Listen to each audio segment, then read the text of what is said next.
Friends, welcome to அம்மியா சமையல். Today நம்ம சமையலில் சூப்பரான ஒரு ரைஸ் ரெசிபி தான் ஃப்ரெண்ட்ஸ் பண்ண போகிறோம். இந்த சாதம் இருந்தால் போதும், வேறு சைடிஷே தேவை இருக்காது. அந்த அளவுக்கு இந்த சாதம் பார்த்திங்கன்னா நல்லா டேஸ்ட்டாக இருக்கும். இது பார்த்திங்கன்னா நீங்கள் லஞ்ச் பாக்ஸ் ரெசிபியாகவும் கொடுத்து விடலாம்.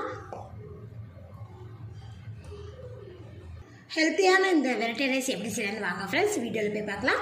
வீடியோக்குள்ளே போகிறதுக்கு முன்னாடி இது வரைக்கும் நீங்கள் அமினா சமையல் சப்ஸ்கிரைப் பண்ணிக்கலாம்னா சப்ஸ்கிரைப் பண்ணிக்கோங்க. வீடியோவை ஸ்கிப் பண்ணாமல் பாருங்கள்.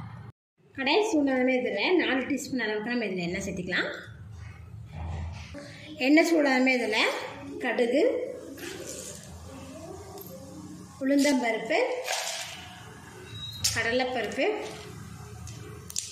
கூடவே கொஞ்சமாக ஜீரகம், இதெல்லாம் எண்ணெயில் பொரிஞ்சதுமே 4 பண்டு பூண்டு பார்த்திங்கன்னா தட்டி வச்சுருக்கேன், அதை இதில் சேர்த்துடுங்க. பூண்டு பார்த்திங்கன்னா லேசாக வதங்கினதுமே இதில் ஒரு பெரிய வெங்காயம்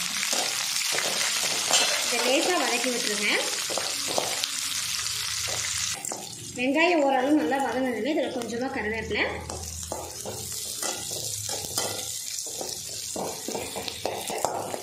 பாருங்கள் எண்ணெயும் நல்லா வதங்கிடுச்சு. இப்போ இது கூட பார்த்தீங்கன்னா 3 பச்சை மிளகாவை இப்படியாக கட் பண்ணி வச்சுருக்கேன். பச்சை மிளகாய் பொரிஞ்சதுமே 5 தக்காளி பழம்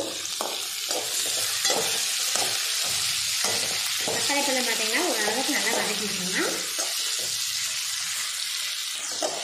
தக்காளி பார்த்தீங்கன்னா ஒரு அளவுக்கு நல்லா வதங்கவே இதில் ஃப்ளேம் லோவில் வச்சு இதில் மஞ்சள்தூள் 1/2 டீஸ்பூன், மிளகாத்தூள் 1 டீஸ்பூன்.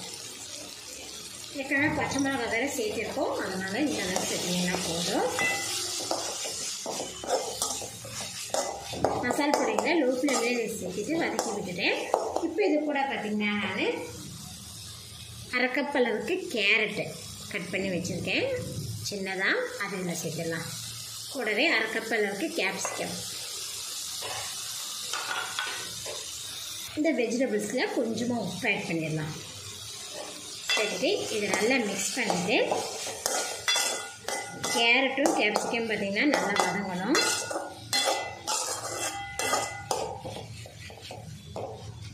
லோ ஃப்ளேம்லேயே ஒரு 5 நிமிஷம் இதை வதக்கி விட்டுருங்க.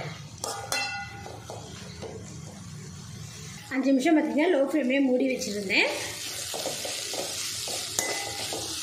கேப்சிகம் கேரட்லாம் பார்த்திங்கன்னா நல்லா மசாலா பிடிச்சி வதங்கிட்டு பாருங்கள்.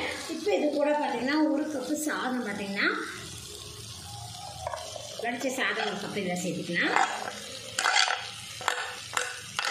இது பார்த்திங்கன்னா 200 கிராம் அளவு, கூடவே உப்பு சேர்த்துட்டு இப்போ நல்லா கலந்து விட்டுருங்க.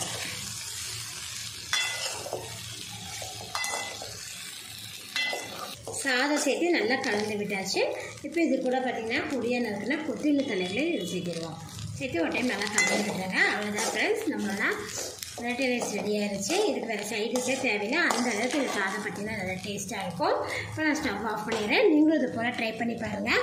என்னோட இந்த வீடியோ உங்களுக்கு பிடிச்சுன்னா லைக் பண்ணுங்கள். மறக்காமல் அமினா சமையல் சேனல் சப்ஸ்கிரைப் பண்ணிக்கோங்க. நன்றி.